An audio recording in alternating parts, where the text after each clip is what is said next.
Ditangkap polisi, video lawas Coki Pardede dijebak di Tres Narkoba kembali viral. Konten lawas majelis lucu saat Coki Pardede mendatangkan di Tres Narkoba Polda Metro Jaya mendadak jadi sorotan. Pasalnya, 2 bulan sejak konten tersebut dirilis, Coki Pardede justru ditangkap polisi karena dugaan kasus penyalahgunaan narkoba jenis sabu. Dalam konten video tersebut, Coki Pardede menanyakan soal pengalaman lucu narasumbernya saat sedang bertugas. Sela, yang merupakan salah satu anggota di Tres Narkoba Polda Metro Jaya pun menceritakan pengalaman tak terlupakan selama dirinya bertugas.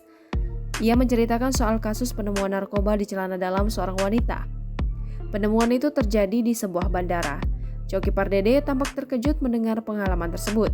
Anggota di Tres Narkoba itu melanjutkan bahwa sifat dari narkoba jenis sabu adalah panas ketika bersentuhan dengan kulit.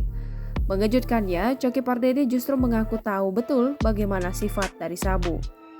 Mendengar hal itu, Sela sendiri terkejut dan menggoda Coki dengan pertanyaan lain. Coki lantas mengaku bahwa ia mengetahui semuanya dari film. 3 bulan sejak pertanyaan jebakan itu diajukan pada Coki Pardede, komika itu justru ditangkap polisi karena dugaan kasus penyalahgunaan narkoba jenis sabu. Polisi mengamankan narkoba jenis sabu atas kasus Coki Pardede. Saat ini, sang komika telah diamankan di Polres Tangerang Kota. Jangan lupa subscribe, share, komen, dan like ya!